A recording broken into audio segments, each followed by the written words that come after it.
Hey everybody. Every once in a while I talk about things that happen in prison that's not often reported.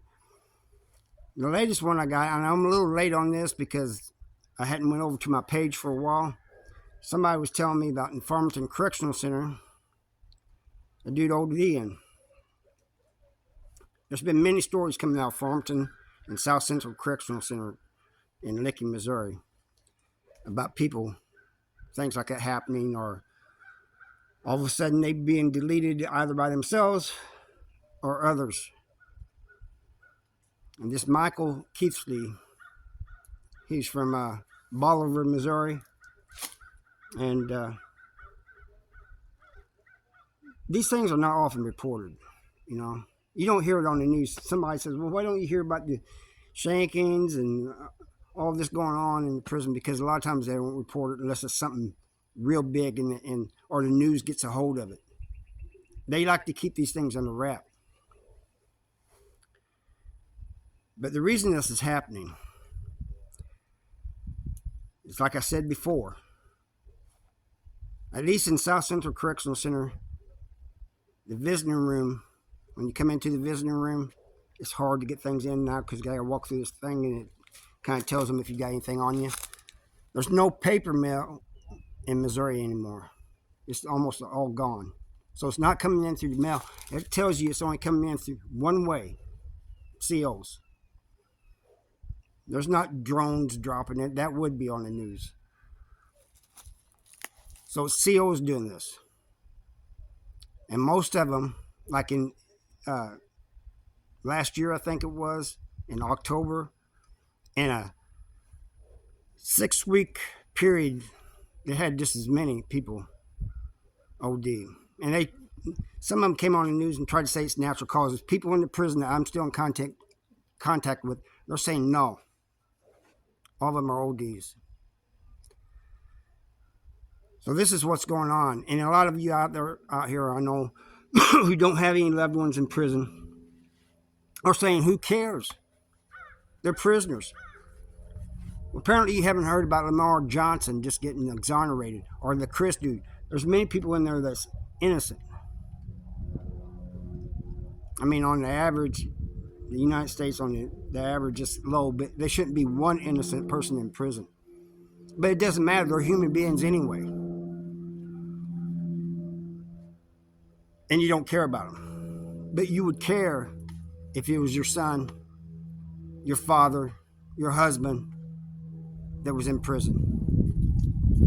And that's the thing about it. You know, when somebody told me that one time, says, you know, I'm not in prison, I'm not going to prison. My people are all law-abiding. Then their son gets arrested. They want to come and talk to me now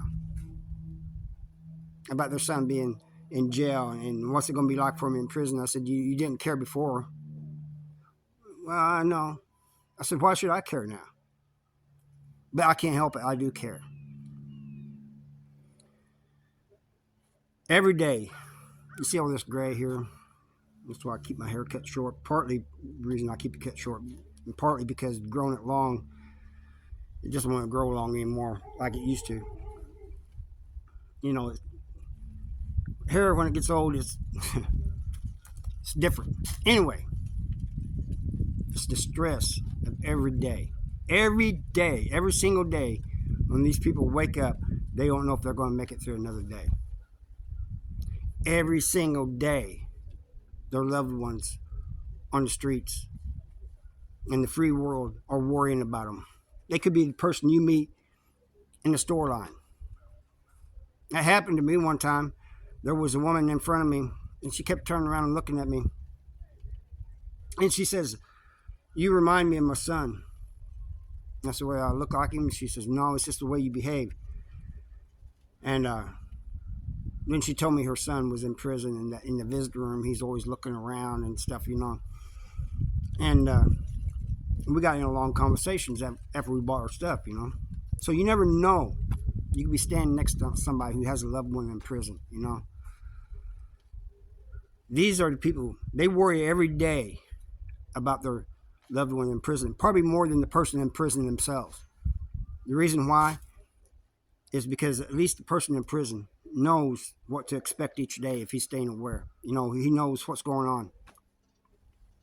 The person on the free world worrying about their husband, their son, their father, they have no idea. And these people often don't tell them, you know, or they don't tell them much. But every day this happens and it doesn't make the news, you know, like it should. You know, and it's not because the news doesn't care. A lot of times the news doesn't get word of it. And when they do, a lot of times it's just by chance. So I am trying to bring awareness to this and let people know, you know, because one day it could be your son, your father, your anybody, any relative of yours. It goes for women too, you know, that's in prison. And I don't care if you're law abiding or not. There's that kind of situation that puts you in prison. Like the guy, the elderly guy that my father knew. And this young guy was coming at him with a knife. He shot him with a shotgun. And he got, in the court, they said it was excessive force. That he, even though he was defending himself, he was using excessive force. It just baffles me, you know. Or, you know, you got people defending themselves against people going to prison for it.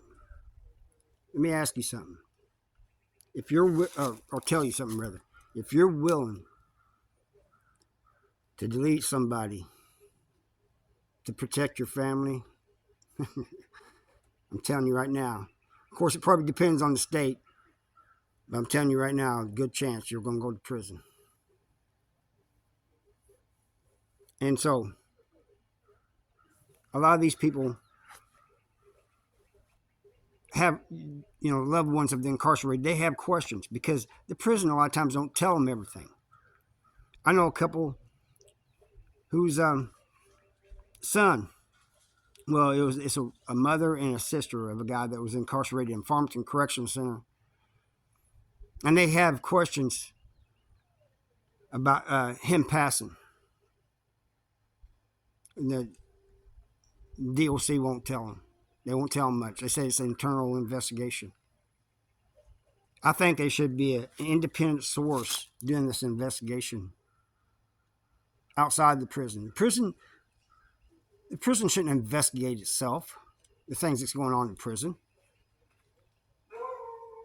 You know, that's how they get away with a lot of stuff. It should be an independent source or somebody, at least some source from the outside, doing this investigation and being willing to give answers to the loved ones of the incarcerated instead of saying we don't have to or it's an ongoing investigation. That's what they love to say. It's an ongoing investigation. It's 2 years later and it's an ongoing investigation.